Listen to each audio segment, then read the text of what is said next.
Le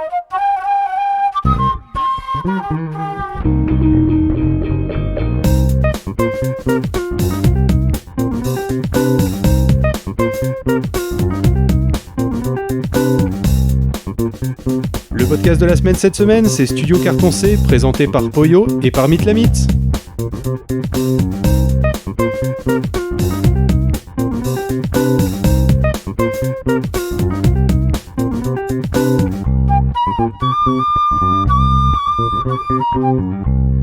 Bonjour Poyo, bonjour Mythlamit. Salut Phil. Salut Phil. Alors, ce que je vous propose, c'est que vous me présentiez un petit peu ce que c'est Studio Carton C. Ok, alors, je te fais le pitch de l'ascenseur, le classique. Studio Carton C, c'est, on va pas appeler ça un label de podcast, on va pas non plus appeler ça un collectif ni une association. On va dire que c'est un genre de bannière dans lequel on regroupe des productions audiovisuelles, mais principalement du podcast. Actuellement, on a 2 podcasts qui s'appellent Pragmastic et Hot Takes et Slow Burn.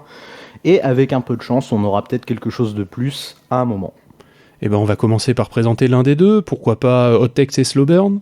Hot Takes et Slow Burn, donc c'est un podcast qui est né en 2021 pendant un congé parental qui a suivi le confinement de 2020, donc une époque où j'avais pas beaucoup d'activités professionnelles et donc comme j'expliquais à Poyo à l'époque, que j'avais beaucoup de choses à dire et que ça à foutre.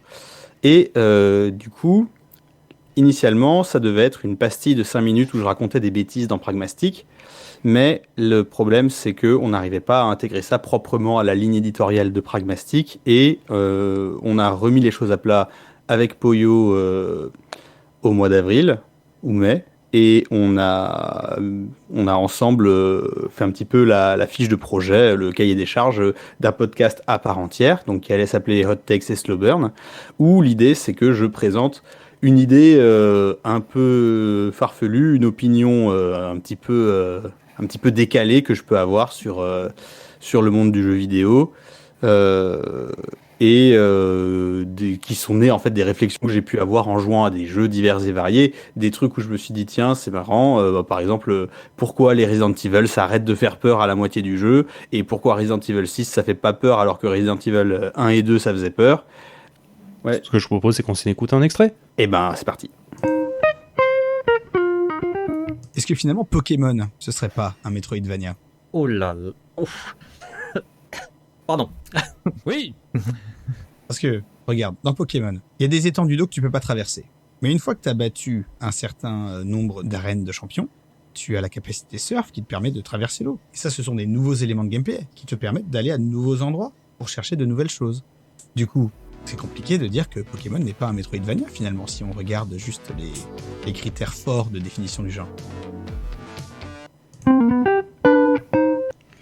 Alors donc oui, effectivement, c'est des petites réflexions autour d'un thème. Alors est-ce que tu peux nous citer quelques autres thèmes ? Tu nous avais parlé de Resident Evil. Là, on a est-ce que Pokémon, ça serait pas un Metroidvania ? J'ai pas compris exactement ce que tu as appelé par un Metroid. Voilà, et donc...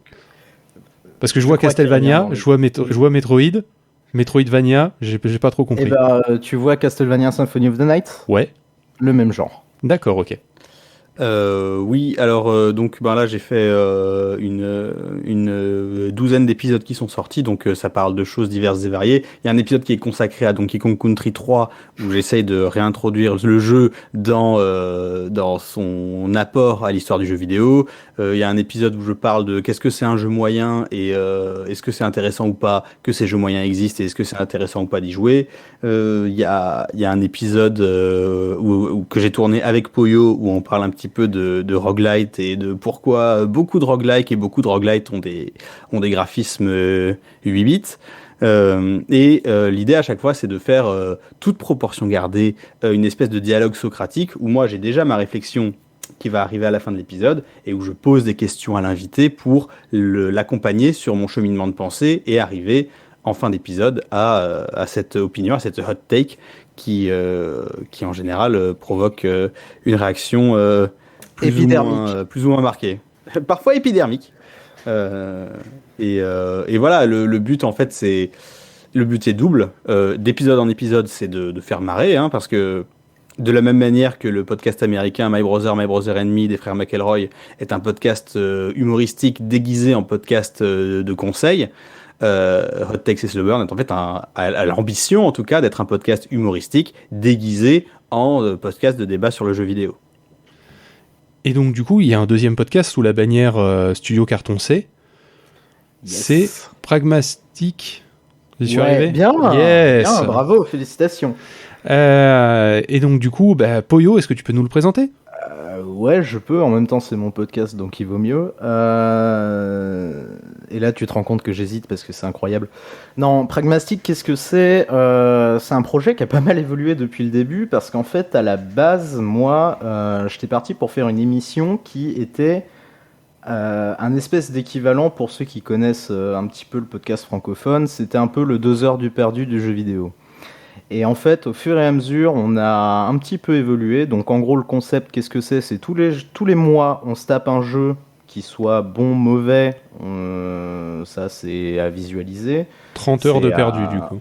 Ouais, c'est un peu... Des fois 60, hein. Je t'avoue que le deuxième épisode qu'on a fait, c'était sur Nier Automata. Quand il a fallu se taper les 60 heures en un mois, on a un peu tiré la gueule. Du coup, on a décidé de faire un planning, tu vois.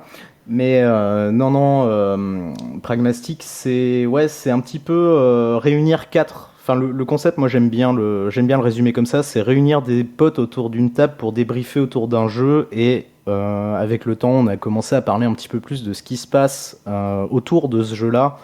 Typiquement, l'historique de ce qui s'est passé pendant le développement, qui a bossé sur la musique, qu'est-ce qu'on a fait, où est-ce qu'on retrouve les divergents. Qu'est-ce que ça a apporté aux jeux vidéo, ce genre de truc, quoi. Et ce que je propose, c'est qu'on s'en écoute un extrait. Ouh. Quand tu vas voir les oreilles, ils font ouais, écoute, en fait, nous, il y a un petit problème, c'est qu'il pleut tout le temps. Et j'ai envie de dire, mais qu'est-ce que ça peut vous foutre, vous vivez dans l'eau? 900 noix Korogu, t'entends. Regarde-moi, Jean-Mi. 900 noix Korogu, Et ça pourquoi? Un gros caca et le droit de regarder les maracas. les toutes petites merdes. On a perdu Simon. Ah, Simon, les petits cacas. Les petits cacas, Simon. Mais c'est terrible, 900 noix de Korogu pour en arriver là. Oui. Mais oh la vache, t'as même pas un costume nul, quoi.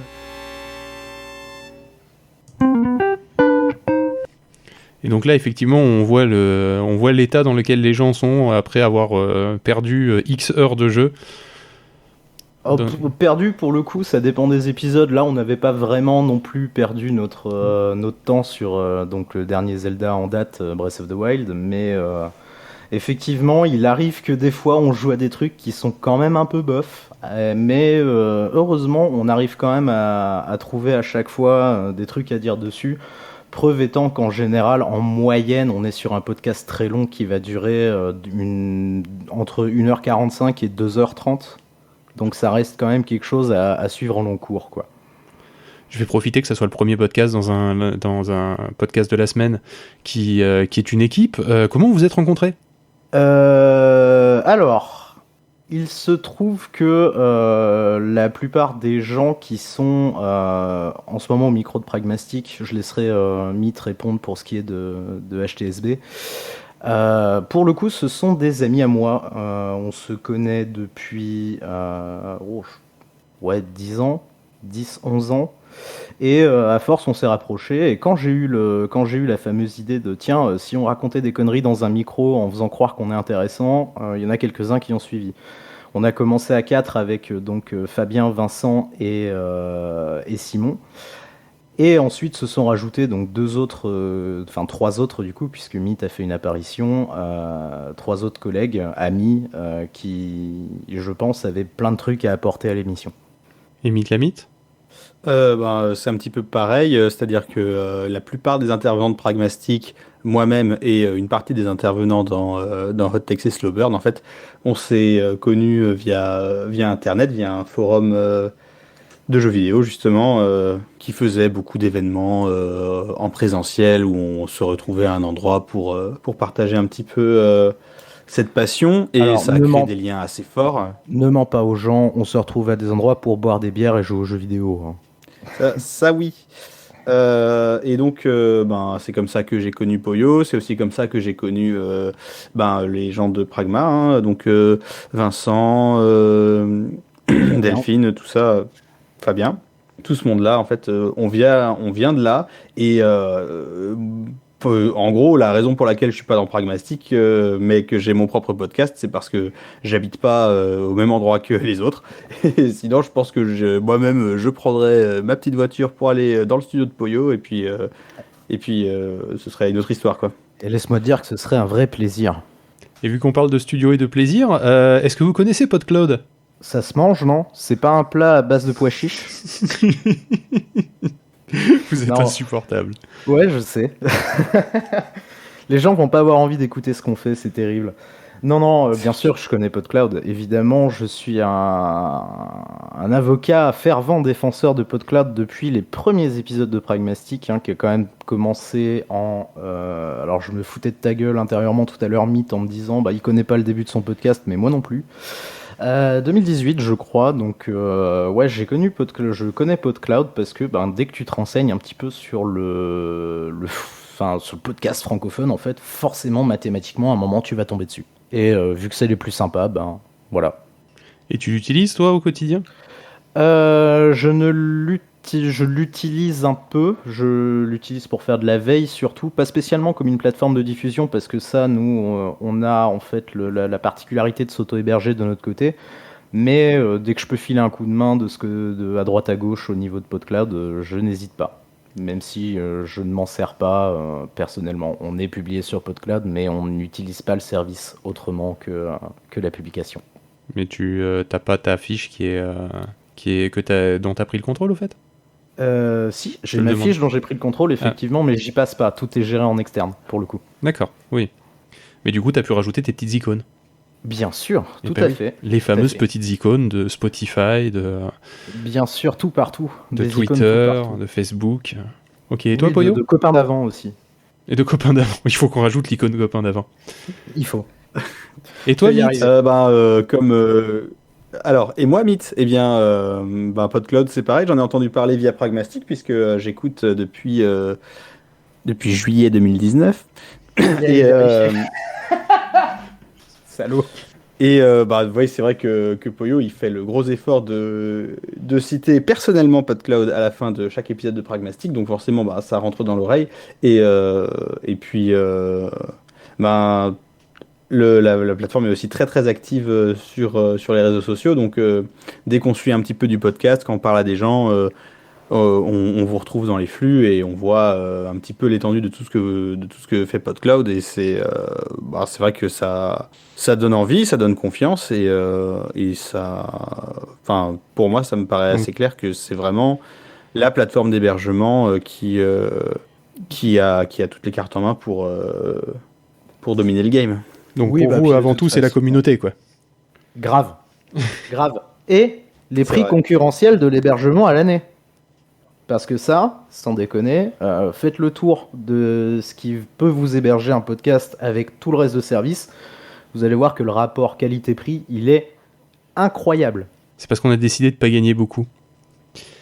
Oui, alors après, votre vœu de pauvreté ascétique vous rend d'autant plus géniaux, finalement.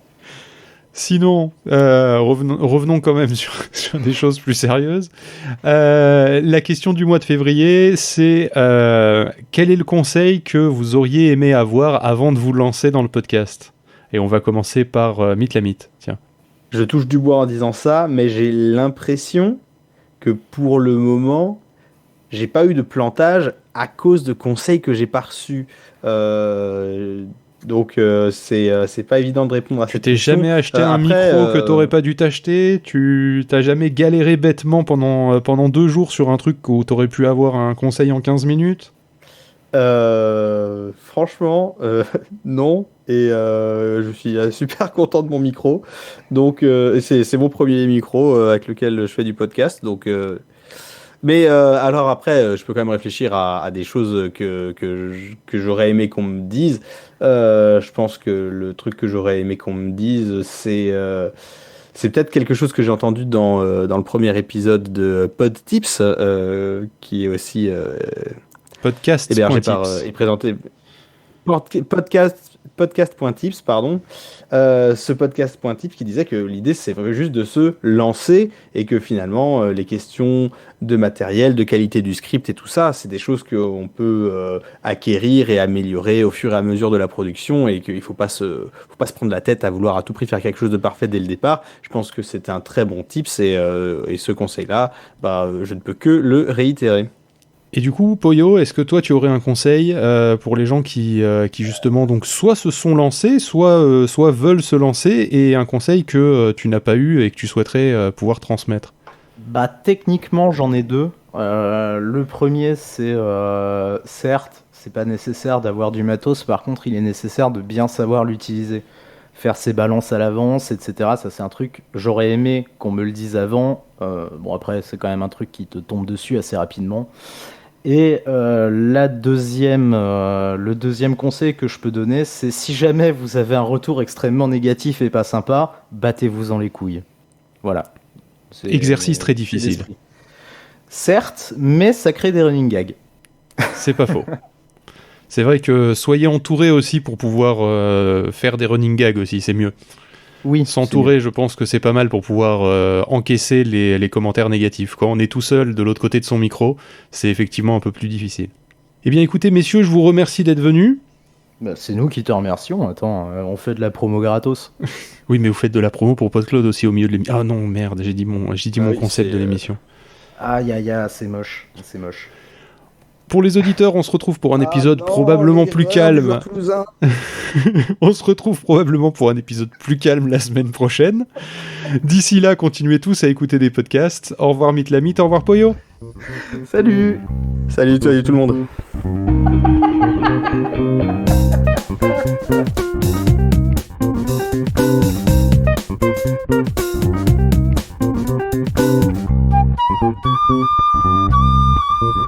Thank you.